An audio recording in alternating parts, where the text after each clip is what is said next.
가상자산은 투자냐 또는 투기냐, 가상자산을 둘러싼 이 의혹들에 대해서 우리 정재호 변호사님 모시고 이야기 나눠보도록 하겠습니다. 변호사님 안녕하세요. 네, 반갑습니다. 안녕하세요. 법무법원 조원의 정재욱 변호사입니다. 반갑습니다. 변호사님, 이제 좀 이 가상자산에 대한 그런 시각들에 대해서 하나하나 좀 살펴보려고 하는데 네네.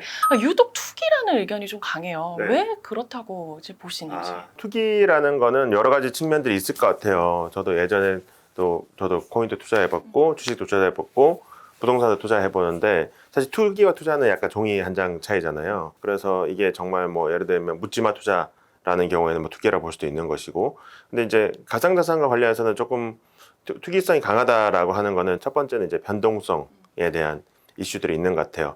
주식이나 부동산과 달리 뭔가 거래 시간이 24시간 돌아가잖아요. 그리고 종목도 엄청나게 많고 코인도 엄청나게 많고, 그리고 코인의 변동성도 보면 물론 비트코인은 최근에 좀 그래도 변동성이 그래도 좀 스테이블하다 볼 수 있지만 다른 알트코인들만 봐도 엄청나게 막 변동을 하잖아요. 그래서 이게 투기성이 아닌가라는 생각을 첫 번째 하게 되는 것 같고요. 약간 두 번째는 실물이 없다는 게 좀 큰 것 같아요. 사람들 투자를 할 때 뭐 내가 집을 투자한다, 아니면 자동차를 투자한다 하면 그런 물체들이 있잖아요. 근데 약간 코인은 물체가 아니잖아요. 디지털 기록인 거잖아요. 어떻게 보면 전자화된 디지털 파일이라 해야 되나? 전자 기록의 일종이라는 거죠. 네. 그러니까 뭐 실체가 없으니까 내가 뭘 사는 거지?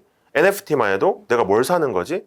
사실은 그런 측면 때문에 투기성이 강한 게 아닌가라는 인식들이 많이 퍼져 있는 것 같고, 마지막으로는 이제 제도적인 문제도 분명히 있어요. 네. 이제 최근에 가상자산 이용자 보호법이 통과되긴 했지만 조금 미진하다, 미흡하다라는 것이 있기 때문에 아무래도 우리가 잘 닦여져 있는 법 제도 위에서는 상대적으로 투자나 투기, 이제 자산의 변동성이 적고, 그리고 내가 투자한 사람들도 예를 들면 뭐 예금자 보호법이라든가 이런 것들을 적용을 받으니까 일종의 보호를 받을 수 있는데, 가상자산 시장에서는 그런 게 되게 얕단 말이에요. 네. 얕은 상황에서 아까 말씀드렸던 변동성이라든가, 그리고 실체가 이제 뭘 사는지 모르니까 그런 막 묻지마 투자도 많이 일어나니까 결국 이제 투기성이 좀 강하게 형성되는 것이 아닌가, 그런 생각이 들어요. 안 그래도 그 가상자산 관련한 그 법에 네네. 대해서 여쭤보려고 하는데 약간 미진하다고 해주셨잖아요. 네네. 그러니까 어떤 부분이 구체적으로 좀 미진한 부분들이 있을까요? 방금 말씀드렸던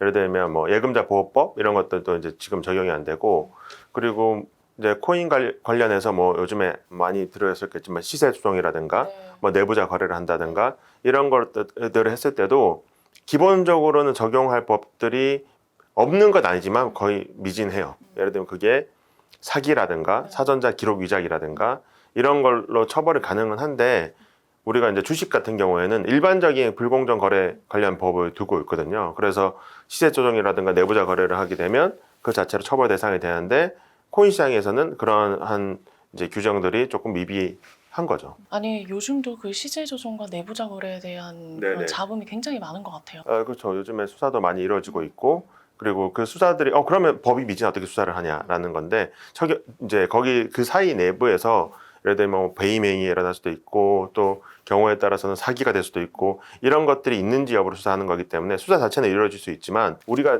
이제 투자자들 입장에서 받고 싶은 거는 정보의 비대칭 문제를 최대한 해소를 하고자 하는 거잖아요. 예를 들면 주식 같은 경우에도 우리가 허가를 받고 주식을 발행한 게 아니에요.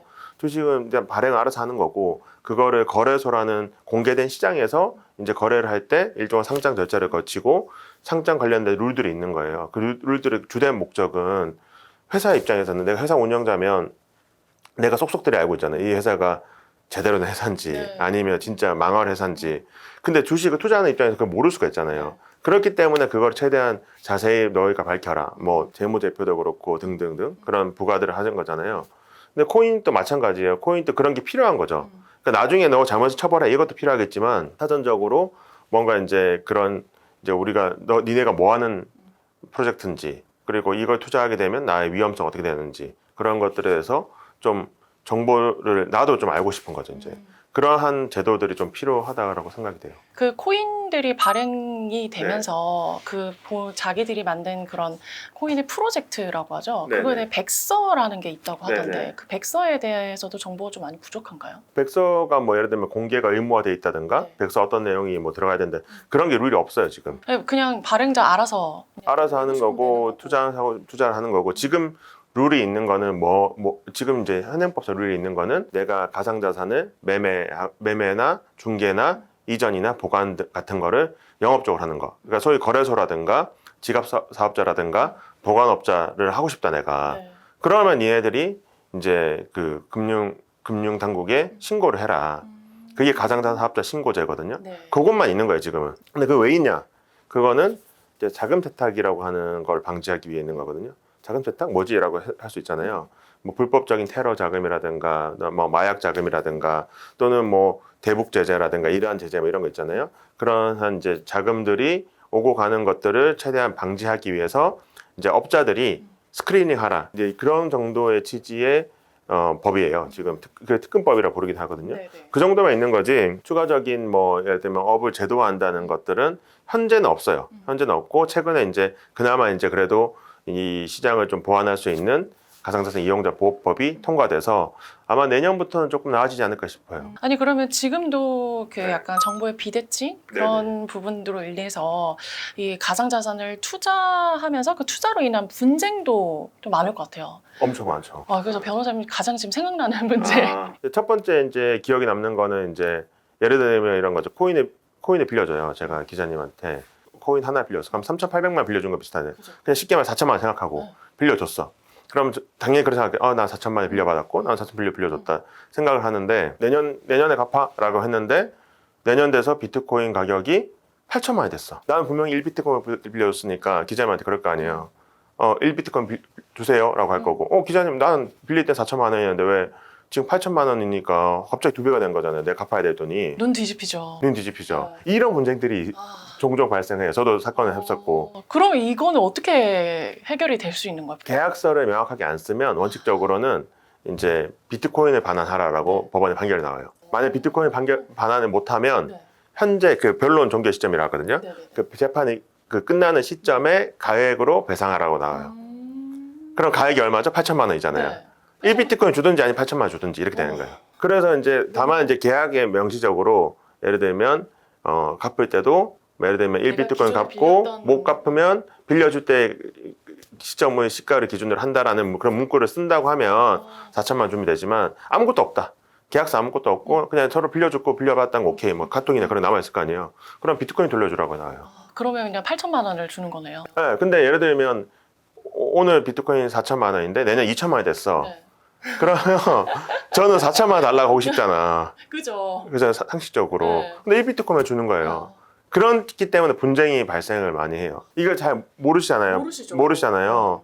근데 이제 이런 경우가 왕왕 발생을 하고요. 예를 들면 이게 1비트코인이니까 그래도 뭐 4천만, 3천만, 그래도 큰 돈이긴 하지만. 근데 이게 뭐 한 5비트코인, 뭐 10비트코인 되보면 몇 억이에요.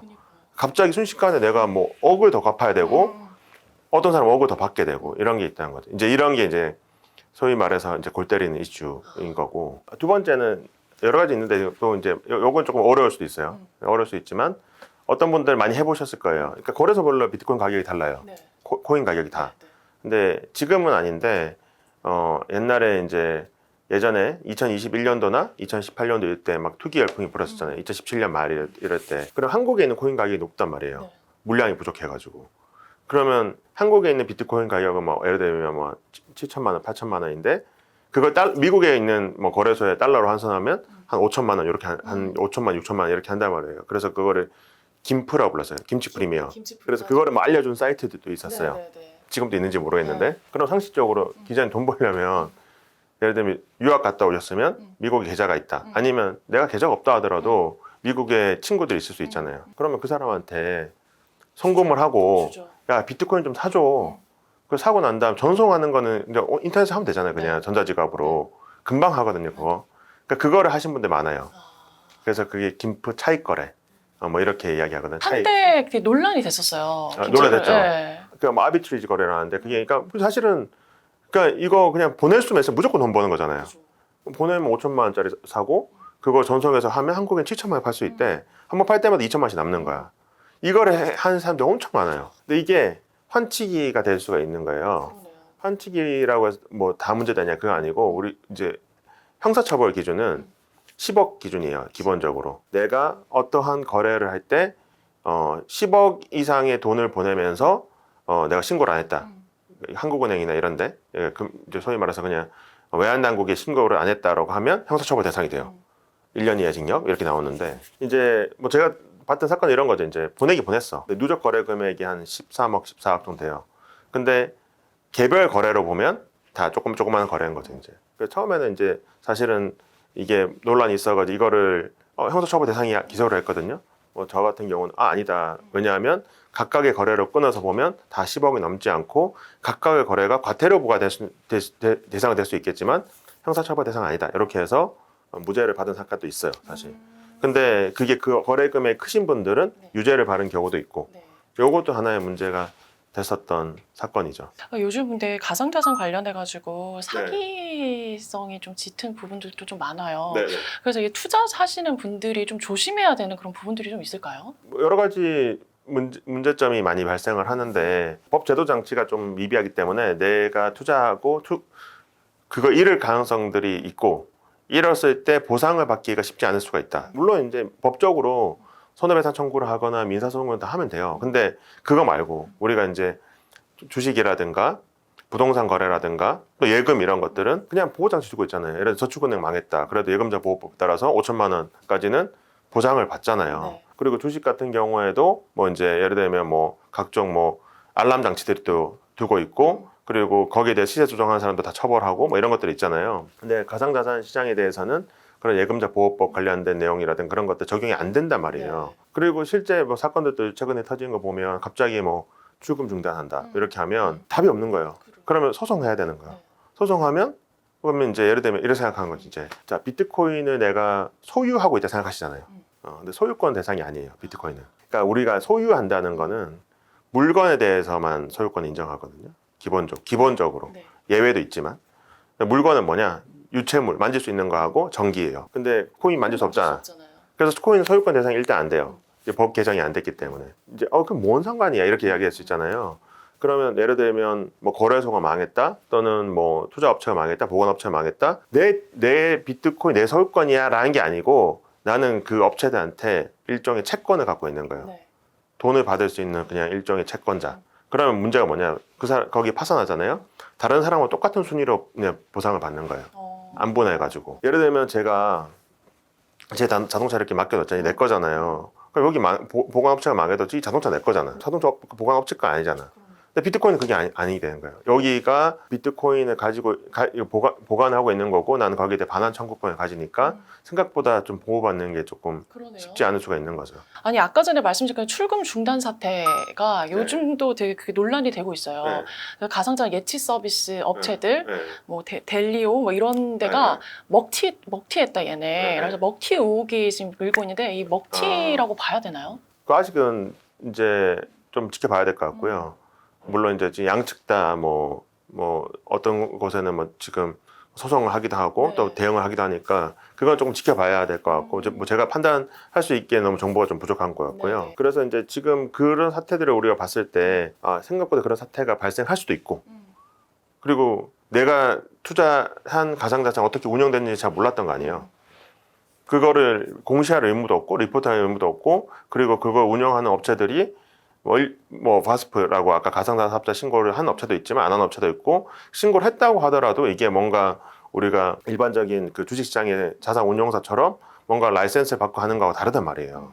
그거를 인식들을 이제 하셔야 되는 거죠, 이제. 아니 그래서 저도 가끔 이렇게 질문을 받는 게 그래서 지금 논란이 되고 있는 그런 업체들 중에서 다 인가를 받은 곳들이냐. 근데 그건 또 아니더라고요. 그러면 인가를 받지 않은 곳이 이렇게 예금 예치 서비스를 하는 게 불법 아니야? 이렇게 인가라는 개념하고 다 다른데요. 이게 뭐 인가는 그러니까 운용사는 보통 인가라고 해요. 네. 그러니까 운용업 인가. 그래서 그건 정부가 일종의 자격 심사를 해서 그 라이센스를 내주는 개념이거든요. 근데 가상자산 사업자는 신고 개념이에요. 신고.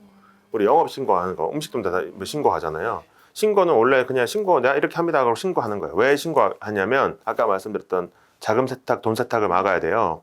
그러면 가상자산을 막 전문적으로 영업적으로 다루는 사람들한테도 야 니네들 다루는 코인 중에 혹시나 그런 불법 자금들이 있는지 확인해. 근데 그러면 어떤 사람들이 영업하고 있는지 알아야 될 거 아니에요. 그러니까 그 어떤 영업하는 사람들한테 너 상호, 대표자 성명 이런 걸 신고해라고 하는 거예요. 그 목적은 자금 세탁 방지인 거예요. 그러니까 일종의 우리가 거기 자격을 부여해서 야 니네는 운용할 수 있는 자격을 부여할게. 인력 요건을 어떻게 하고 예를 들면 이해상충 방지는 어떻게 하고 그다음에 뭐 행위 규범 어떻게 해 이런 건 아니란 말이에요. 물론 행위 규범 미비하게 들어가긴 하는데 그게 목적 자체가 달라요. 그래서 우리가 생각하는 이제 뭐 가상자산업자 신고 수리를 했다라는 의미가 주식시장에서 자산운용업인가 받은가하고는 완전 금융투자업인가 받은가 전혀 다른 게 되는 거죠. 그래서 막 이제 조금 더 들어가면 좀 복잡하지만 뭐 업권법 이야기한다, 뭐 이거 제도화해야 되는 거 아니냐가 일종의 이제 라이센스 같은 거 주는 게 낫지 않을까 이런 의미인 거예요. 그래서 뭐 예를 들어 그럼 무슨 차이가 있어요? 변호사님 물어보면 신고된 사업자한테 뭐 어떠한 예를 들면 그 자금 세탁 말고 투자자 보호를 위한 뭐 예를 들면 보험 가입이라든가 이런 것들이 의무화돼 있지 않아요 지금. 보험 가입 됐다고 하던데요 보면 실제로 거래소들에서 보험 가입했다는 거는 개인 정보 보호 유출에 대한 보험 가입을 했다고 홍보를 하는 거지 실제 그 손해보험에 가입되는 경우는 없어요 지금은. 이제 가상자산 이용자 보호법이 만들어져서 거기 보면 보험 가입이 의무화돼 있거든요. 그래서 뭐 기사들도 찾아보면 보험사들에서도 관련 보험 개발한다. 왜? 이제 보험 가입이 의무화되니까. 이런 것들이 조금씩 바뀌어가는 거예요. 아니 그 아까 전에 저희가 네. 잠깐 언급했던 그 예치 서비스 업체들 네. 그 투자자들이 지금 출금이 아예 다 중단이 된 상태인 것 때문에 네. 지금 소송도 지금 진행 중이라고 네. 들었는데 이게 현재까지 뭐 소송의 진행 과정들이 일단 제가 알기로는 델리오 같은 경우 채권자 회생을 한 걸로 알고 있고 그러니까 쉽게 말하면 채권자 입장에서 이제 회사에 돈이 없을 것 같으니 회생 자체 들어가자 이런 거거든요. 이제 그거를 진행하고 있는데 아직 신문기일이 이제 30일인가 잡힌 걸로 알고 있고요. 하루나 이런 데들도 수사도 들어간 걸로 지금 알고는 있어요. 소송도 제기되고. 네. 근데 이제 뭐 제가 담당 변호사 아니기 때문에 네. 더 자세한 내용은 좀 알기는 좀 어려운 측면이 있을 것 같아요. 이게 약간 참 어려운 질문이긴 한데 어떻게 네. 투자자들이 승소할 반환 청구권 자체는 인정되기 때문에 네. 그거 채권자로서 내가 돈을 만약에 코인을 못 돌려주면 아까 제가 말씀드렸던 것처럼 못 돌려주니까 야 돈 줘라고는 할 수는 있어요. 네. 근데 이제 쟁점은 뭐냐면 자력이 있느냐는 거지 이제 그만큼. 예를 들면 투자자들이 맡겨놓은 금액은 예를 들면 원화한 사람 1,000억인데 실제 업체들은 뭐 개별 업체가 뭐 200억밖에 없다 이제. 그러면 200억을 나눠서 가지게 되는 거잖아요. 네. 그러니까 이제 결국에는 손해 보전이 다 안 되는 문제가 발생할 수 있다는 게 가장 큰 문제죠. 그러면 이 단체 이런 소송 말고도 개인 간의 아까 전에 그 소송도 좀 많은 편이죠. 유독 가상자산. 아까 말씀드렸던 그런 코인 법적 성격으로 인한 네. 문제도 좀 있고요. 뭐 이제 개인 간의 소송들이 이제 사기 이런 것도 많이 발생하는데 NFT 이런 저작권도 좀 종종 발생을 해요. 네. 이게 진짜 NFT를 사는 거를 제가 뭐로 비유하냐면 윈도우 바탕화면에 바로가기 사는 거와 비슷하다라고 생각을 하거든요. 그러니까 내가 예를 들면 사진을 NFT 민팅했다. 그러면 사진을 사는 게 아니잖아, 내가. 그 NFT를 사는 건 NFT는 이 사진을 관련돼서 뭐 이 사진을 민팅한 거고 뭐 각종 정보들이 들어있는 정보 뭉치에서 그냥 내가 사는 거잖아요. 그러니까 일종의 바로가기인 거죠, 그죠? 근데 이제 문제가 뭐냐면 이제 이 이미지라든가 저작권된 파일들이 있을 거 아니에요. 네. 자, 그거를 민팅을 하려면 복제를 붙여넣게 해야 되거든요. 네. 연동을 시켜야 되잖아요. 그렇게 복제하는 것 자체가 저작권자 동의 없이는 위법이에요. 그러면 이제 예를 들면 실물이 있는 거 어떡하냐. 실물이 있는 예를 들면 그림을 스캔 떠서 그거를 민팅하면 어떻게 되냐. 그럼 2번 위반이죠. 왜냐하면 실물이 있는 걸 임의로 스캔하는 것 자체가 저작권부 위반이고 디지털 파일을 만드는 게 그게 복사잖아요, 사실. 네. 그리고 그거를 우리가 예를 들면 이 폴더에서 저 폴더로 옮긴다, 또 아니면 민팅 사이트에서 붙여넣기 해서 거기에 업로드를 한다? 그게 다 복사예요, 복제. 그래서 그게 저작권자 동의 없이는 다 위법이 되는 거예요. 그래서 NFT를 민팅한다? 또는 NFT 관련된 내가 거래를 한다? 약간 저작권 위반이 될 수도 있고 또 NFT 거래를 하는 게 내가 뭘 사는 거지? 그럼 그 그림을 사는 게 아니거든요. 네. 그 바로가기만 사는 거거든. 그러니까 바로가기에 대해서는 아까 제가 말한 소유권도 인정이 안 돼. 그러니까 뭘 사고 파는 거지? 이런 것들에 대해서 지금 권리관계 되게 정리가 안 됐다고 보시면 될 것 같아요. 이게 참 굉장히 복잡한데 한때 이 NFT의 열풍이 또 한때 불었을 때 여기 한 그림이나 뭐 이런 이미지에 매기는 가격대가 정말 상상 그 초월한 가격을 주고 구매하시는 분들이 많더라고요. 그렇죠. 도대체 그 심리는 뭘까? 뭐 그런 거 아닐까 저는 생각해요. 그러니까 뭐 모나리자 그림도 그거 똑같이 스캔해가지고 우리 집에 걸어놔면 그 루브르 박물관에 있는 거나 우리 집에 있는 거랑 똑같잖아요, 사실 보이기에는. 네. 하지만 루브르 박물관에 있는 거의 가치는 원본이기 때문에 비싼 거 아니에요. 네. 히트 파일도 원래는 어느 게 원본이고 어느 게 사본인지 사실 구분 잘 안 되잖아요. 제가 예를 들면 뭐 아이유 사진 이런 거를 바탕화면에 여러 개 복사한 다음에 기자님 전송을 하면 제 바탕화면에 있는 게 원본인지 기자님 사진 핸드폰에 들어가 있는 게 원본인지 구분하기가 되게 어렵단 말이에요. 네. 근데 그거 지금 다 꼬리표 달아놓은 거 아니에요. 그래서 꼬리표 달아놓아서 야, 이 꼬리표 갖고 있는 사람이 원본 가지고 있는 사람이야 이런 거 아니에요, 사실. 근데 실제 문제는 그 사진을 사는 건 아니라는 말인 거죠. 사진에 대한 저작권과 소장권은 아이유 소속사는 아이유한테 가 있단 말이에요. 그래서 내가 예를 들면 아이유 사진을 민팅한 NFT 샀다?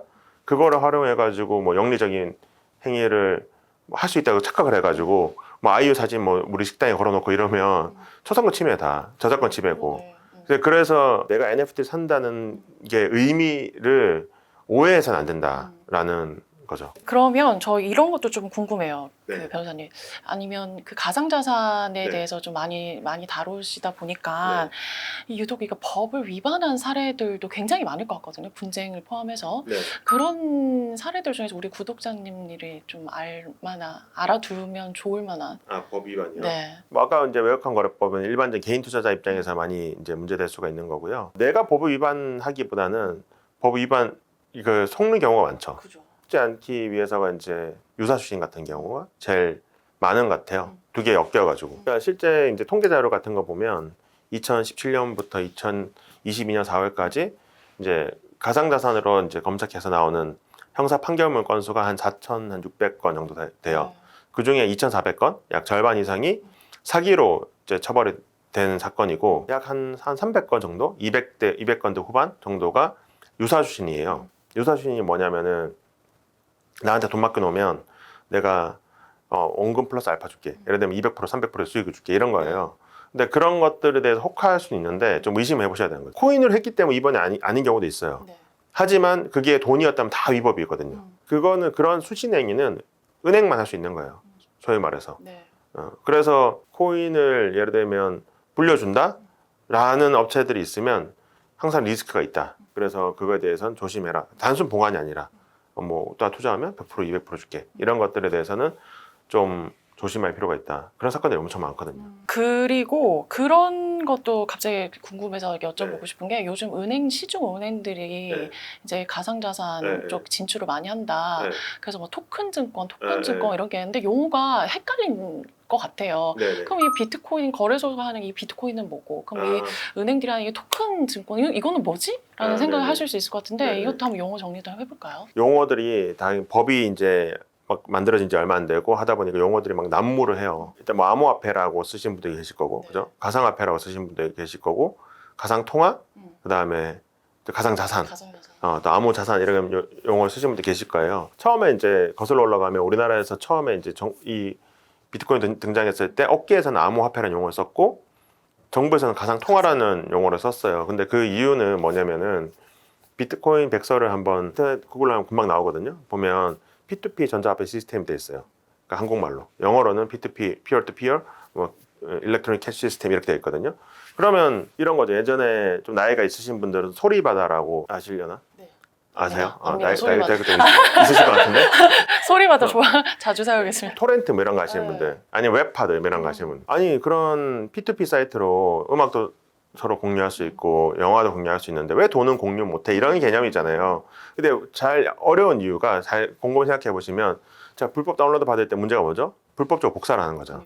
그러니까 돈을 우리 주고받으려면 돈 복사가 되잖아요. 그거를 막는 기술을 이제 블록체인, 분산 원자 이렇게 해서 이제 비트코인 탄생했단 말이에요. 탄생 목적 자체가 이제 온라인상에서 은행 없이도 우리가 전자화폐 만들자. 이 개념이잖아요. 그러니까 화폐로 출발했으니까 사람들이 인식하기에는 이거 화폐다. 그래서 그 기술의 좀 베이스를 좀 강하게 두시는 분들은 업계분들이니까 암호화폐라 부른 거고, 정부에서는 이거 실체가 없는 돈인데 돈은 원래는 은행에서 발행을 하고 찍어내고 조폐공사 통해 가지고 그리고 은행에 예치시켜 놓고 그거를 그냥 표시만 이렇게 해준 거잖아요. 실물이 있는 거 기본적으로. 근데 이제 코인은 그런 게 아니네. 온라인상 기록이네. 서로 그냥 분산 원장에서 그냥 기록만, 야, 너 얼마 있다 기록만 해놓은 거잖아요. 그 기록을 잘 못 바꾸게 해놓은 거고. 그러니까 이게 가상이네. 그래서 가상통화라는 말을 썼어요. 정부에서 가상통화, 업계에서는 암호화폐라는 용어를 썼다가 이제 용어가 바뀝니다. 국제자금세탁 방지기구에서 가상자산이라는 용어를 써요. 이제 사실은 이게 물론 이게 돈처럼 쓰시는 분들 계시겠지만 돈으로 쓰기보다는 우리가 여기 보시는 시청자분들도 투자해서 시세 차익에서 돈 벌어야지 뭐 이런 걸로 많이 하잖아요. 일종의 자산성이 된 거, 자산. 그러니까 금이라든가 아니면 주식이라든가 부동산처럼 일종의 자산으로 받아지니까 그거를 이제 자금세탁 방지 기구에서는 가상 자산이라고 그 용어를 바꾼 거고. 네. 그래서 우리나라에서 지금 그거를 그 국제 자금세탁 방지 기구 권고에 따라서 법을 만들다 보니까 우리나라 용어도 가상 자산이에요. EU에서 또 내년에 이제 지금 법안을 만들었어요. EU 전체에 적용되는 미카라고 있는데 거기에서는 암호 자산이라는 용어를 써요. 그래서 제가 그때 EU 집행위원을 만나서 여쭤보니까 이런 이야기 하시더라고요. 우리는 그러니까 암호 자산의 정의에 분산 원장 기술 등을 활용하는 것이라고 명시가 돼 있어요. 그러니까 우리는 규제를 할 때 명확하게 낚시를 하듯이 딱 기술에 집중해서 그 기술을 쓰는 거를 한정해서 우리는 규제를 하겠다 이런 입장인 거고. 근데 미국에는 디지털 자산이라는 용어를 쓰거든요. 거기는 기술 중립적이 돼 있어요. 어떤 기술 사용하든 간에. 그러니까 조금 더 우리는 규제 대상을 넓게 삼아서 이렇게 이제 그물망을 쳐서 잡듯이 하겠다. 이렇게 개념인 거고, 한국에서는 지금 디지털 자산, 가상자산 용어를 쓰는데 실질적으로는 가상자산에 기술 개념 안 들어가 있는데 예를 들면 뭐 포인트 빠진다, 그 다음에 전자 뭐 티머니 같은 거 빠진다 이렇게 다 법을 정해놨어요. 그래서 실질적으로는 비트코인 같은 것만 해당될 수 있도록 우리가 법을 만들어 놨던 거예요. 그렇게 돼 있는 상황이에요. 네. 근데 이건 기술 관점인 거고.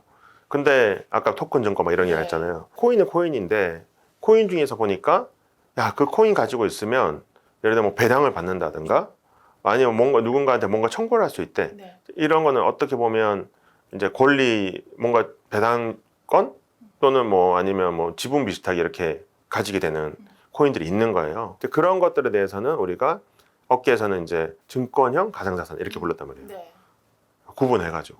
근데 그거를 이제 우리 정부에서 그거는 본래 자체가 가상자산이긴 가상자산이지만 실제 법적 성격은 증권이니까 그거를 토큰 증권이라고 부르는 거예요. 그래서 용어가 지금은 코인 토큰 증권이라는 게 이렇게 있고 비증권형 가상자산이 있고 그거를 뭉뚱 걸어서 이제 그냥 코인 이렇게 코인이라고. 부르고 있는 거죠. 아니 그러면 저기 시중은행에서도 이제 가상자산 업을 진출을 하게 되는 거면 진출을 한다고 봐야 되나요? 그거는 아직 잘 모르겠어요. 왜냐하면 예금 토큰이라는 게 이제 가상자산 형태인지는 잘 모르겠거든요. 네.